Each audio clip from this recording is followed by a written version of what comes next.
Al sexenio todavía le restan casi 4 años, pero la obra fundamental, la de las reformas, ya está realizada y ponerlas en práctica es una tarea de largo plazo. Por eso hay quienes sostienen que en muchos sentidos el sexenio tiene muy poco que hacer ya de aquí en adelante. Buenas noches, yo soy Esdras Chabot. La economía mexicana mejorará y seguirá mejorando en la medida en que la economía de los Estados Unidos continúe en su dinamismo positivo. Las demás variables importantes no están en nuestras manos de resolver: la relación peso-dólar y el precio del petróleo. Hola, soy Jorge Fernández Menéndez. Por eso es importante plantearnos la pregunta: ¿qué podemos esperar en los siguientes años de parte del gobierno? ¿Cuál es su margen de acción? ¿Dónde se puede avanzar y dónde no? ¿Qué tal? Soy Pablo Iriart y esto es México Confidencial.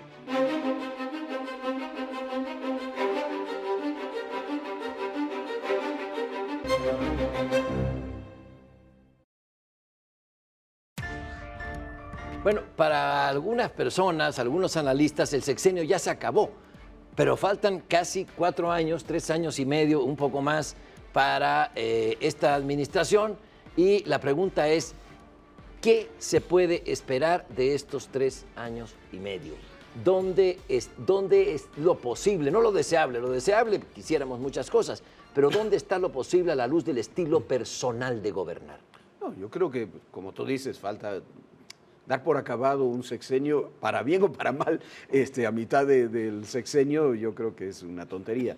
Pero por sobre todas las cosas, como también decías, depende del estilo personal de gobernar de cada presidente, del tipo de intencionalidad que tenga, y depende también de las circunstancias, de las condiciones objetivas, como se decía antes. Yo creo que el presidente Peña tiene posibilidades, depende sobre qué quiera trabajar. A mí me parece el ejemplo más cercano de lo que ha sucedido con el presidente Peña es lo que sucedió con el presidente Zedillo después de la gran crisis del 95. Perdió la mayoría en la elección de mitad de sexenio, perdió la mayoría en el Congreso, perdió varios estados, pero en el caso de Zedillo, que no es la misma personalidad que Peña, se concentró en la economía, en reconstruir bases económicas, y en la elección del año 2000, con el objetivo que tenía esa administración, que era también, me parece, diferente a esta. Yo creo que el presidente Peña, la administración Peña, puede trabajar con objetivos muy claros que tiene en sus manos. Uno es la economía, el otro es el tema de la corrupción y de la transparencia, y el otro tema es el de las relaciones políticas, no tanto con los partidos políticos, sino con los grupos que quieren desestabilizar el país. Y yo creo que en ese punto el resultado electoral del próximo junio es importante. Así como a Zedillo en el 97, finalmente el hecho de haber perdido la mayoría en la Cámara de Diputados, al menos, implicó ya un cambio en términos de lo que venía, que era finalmente la propia alternancia. Aquí yo creo que una de las partes fundamentales que pueden apuntalar la segunda parte del sexenio es básicamente el resultado electoral.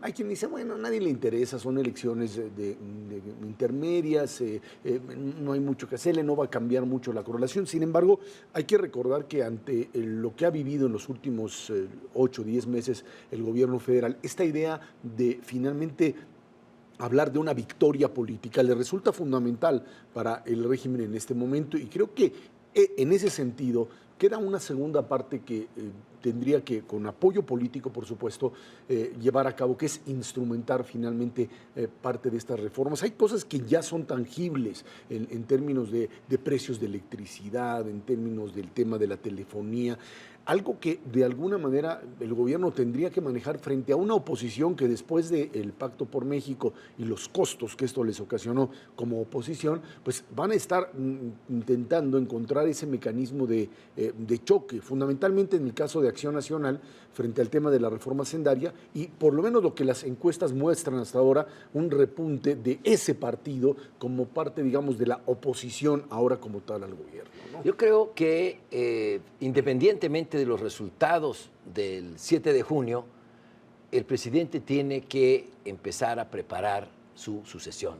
La sucesión comienza a jugarse a partir del día 8 de junio. Y una de las tareas fundamentales de un presidente con vena política como es Enrique Peña Nieto es preparar bien su sucesión. No veo y no deseo que se esté preparando el terreno de manera natural, por descuido, para entregar al país en brazos de un iluminado, que alguien que venga a destruir las reformas que a fin de cuentas serán el legado del presidente Peña hacia las siguientes administraciones. No, sí, por supuesto, más allá de eso, hay muchas opciones, o no muchas, pero algunas opciones. El PRI tiene que preparar, como tú decías, a partir del 8 de junio su sucesión, su candidatura.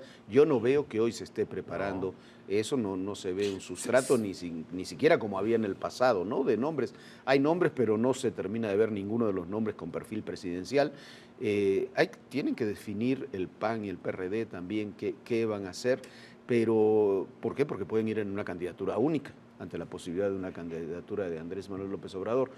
Y hay que ver qué es lo que va a suceder en el país. La sucesión yo creo que es muy importante, pero hay temas que terminan siendo decisivos. A ver, volvemos al 97. En 97 se pierde esa elección interna, no hubo definida su sucesión Ernesto Zedillo. Hubo un conflicto interno en el gobierno si se permitía o no la instalación de aquel Congreso con mayoría opositora. Le gana Líbano Sáenz a Emilio Choifet. Emilio Choifet poco después tiene que dejar el gobierno. Entonces, ¿qué es lo que va a hacer más allá de eso el gobierno? Es economía y corrupción. Yo creo que son los dos grandes temas, son los dos temas que han golpeado al presidente Peña y son los dos temas en los que tienen que trabajar de cara al futuro. Y que tienen que ver además fundamentalmente con este modelo que se vivió durante 12 años de gobiernos panistas, en donde eran los gobernadores los que tenían absolutamente la capacidad de manejar grandes cantidades de dinero sin ningún tipo, digamos, de limitación ni de supervisión.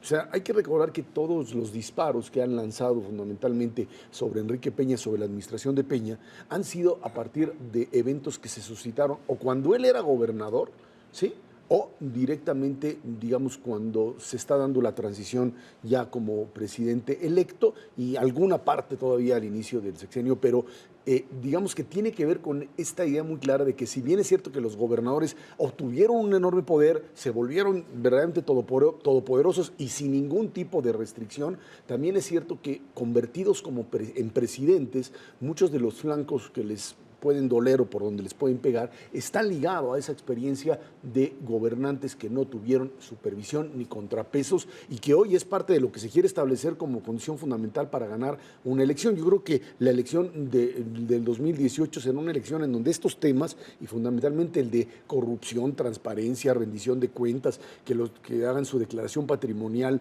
pública, la declaración fiscal como tal, esa es una parte fundamental. El golpe de timón tiene que estar de ahí. Claro, a partir, si el gobierno tiene o el PRI tiene la capacidad de instrumentar una victoria en la próxima elección, les va a ser más fácil. De lo contrario, esto aparecerá como un voto de censura por parte de la ciudadanía. Sí, yo no esperaría de este gobierno golpes de timón.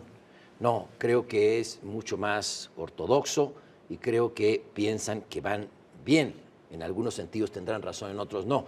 Pero coincido con Jorge.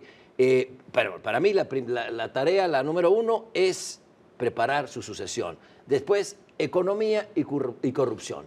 Me preocupa, eso sí, que con el tema corrupción piensen que con la ley de transparencia ya está resuelto esto.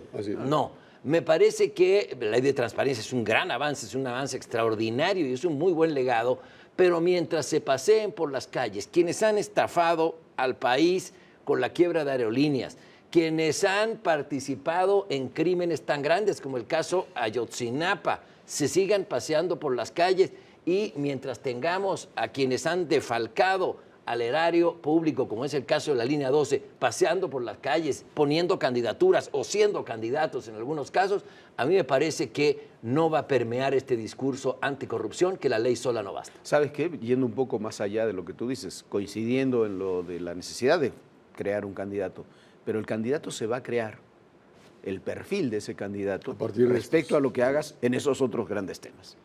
¿Por qué? Porque si el mensaje es que tú no logras ir mucho más allá de la ley anticorrupción y actuar contra la corrupción, porque eso Sí. la verdad, la gente la ley y a muchos No se la creen. le vale sorbete, no le interesa. Si no actúas contra eso, no sirve de poco. Si la economía se derrumba, sirve de poco. No sé qué perfil de candidato puedes construir. El perfil del candidato que se tiene que construir tiene que ir de la mano con el accionar del gobierno. Y el accionar del gobierno se tiene que concentrar en eso. En corrupción creo que es clarísimo. En corrupción hay personajes que no pueden estar en la calle, o por lo menos no pueden estar en la calle con tranquilidad de no tener ni siquiera una acusación en contra de ellos. Con ¿no? poder, Con con poder. poder, poniendo candidatos en Acapulco. donde O sea, a por punto de favor. tener fuero. Ahora, el problema es... O a punto de tener fuero. fuero. Pero el problema es, cuando tú entras en un sistema de combate a la corrupción, es dónde empieza y dónde acaba. O sea, este es un sistema que permitía, que impulsaba, incentivaba la corrupción como tal. Si tú levantas la cloaca, que lo tienes que hacer, yo lo entiendo, te van a aparecer todos estos que ustedes mencionaron y otros más que estuvieron incluso cerca, y yo creo que en ese sentido hablaba yo más que nada del golpe de timón. Si lo que queremos es entrar en el tema corrupción para venganzas políticas, vas a acabar con el país en su No, conjunto. no. Ok, De acuerdo, no de se acuerdo. trata de eso, no se trata de eso. Se trata de establecer responsabilidades, de poner una línea y de decir, no quiero decir que borrón y cuenta nueva, pero sí establecer claramente hasta dónde puede esto llegar sin que se convierta en una guerra de, pues tú me denunciaste a mi corrupto perredista, yo te denuncio a tu corrupto priista o al panista. Y entonces esto se convierte no en un sistema de controles, sino en un choque brutal entre las partes que lo único que hace es descalificar la democracia, que es otro de los graves pero problemas ahí, que mira, tenemos. a ver, un ejemplo. Ejemplos hay muchos. Y es parte del papel de la política también. Una cosa es la justicia, otra es la política. En el caso de Movimiento Ciudadano, no puede tener a Marcelo Ebrard cuando está de investigación como candidato, no puede tener a Hipólito Mora que se ha cansado de cometer delitos. Son temas que los partidos tienen que dar señales. Y en ese caso, el gobierno me parece que también tendría que actuar. Sí, hay una leyenda de la picaresca política mexicana que dice que cada presidente le deja a su sucesor 3 sobres. El primero dice, para que lo abra en momentos de crisis, el primero dice, échame a mí la culpa de todo. El segundo sobre, haz cambios en tu gabinete. Y el tercer sobre, haz otros 3 papelitos. prepara tus 3 sobres. Entonces, yo creo que la época de las venganzas y echar culpas atrás, no, ya pasó.